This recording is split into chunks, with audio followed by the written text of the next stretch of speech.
जे इन्हनि सुहिणनि सिटुनि सां अहिड़े ई ख़ूबसूरत शाइर अमर पीरज़ादे खे गुज़ारिश आहे त हू जेको असांजे सदारती पैनल में बि शामिल आहे अचे ऐं पंहिंजी ख़ूबसूरत शाइरी पेश करे।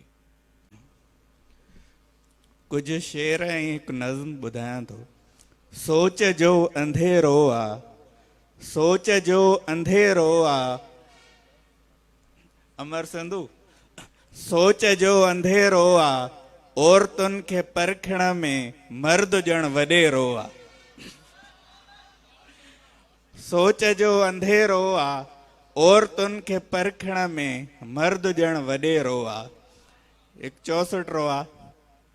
मींहं में दूर तूं रही आहीं, मींहं में दूर तूं रही आहीं, यादि ॾाढो अची रही आहीं, मींहुं हाणे झको थियो आहे, तूं मुसलसल वसी रही आहीं। वाह वाह वाह वाह वाह वाह वाह वाह वाह। मींहं में दूर तूं रही आहीं, यादि ॾाढो अची रही आहीं, मींहुं हाणे झको थियो आहे, तूं मुसलसल वसी रही आहीं। हिकु ॿियो 64 आ। बर्फ जहिड़ी आ हवा, बर्फ जहिड़ी आ हवा, अच त ॿाहिरि था हलूं। बर्फ जहिड़ी आ हवा, अच त ॿाहिरि था हलूं, बाहि जहिड़ा चप खण मच मचाए था अचूं। वाह वाह वाह वाह। हिकु नज़्म आ, रोमांटिक नज़्म आ।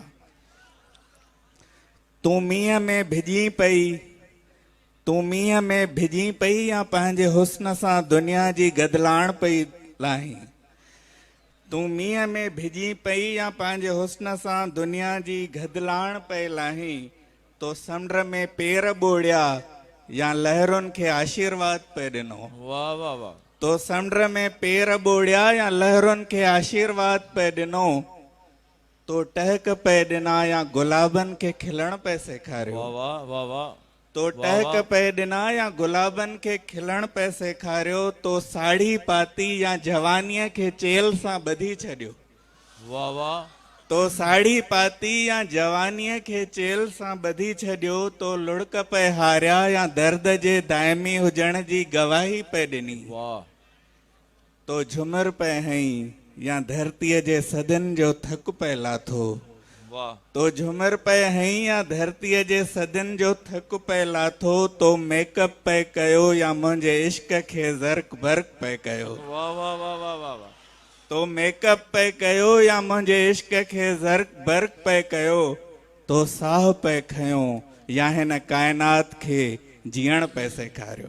वाह साईं वाह। ही हुयो असांजो दोस्त अमर पीरज़ादो ऐं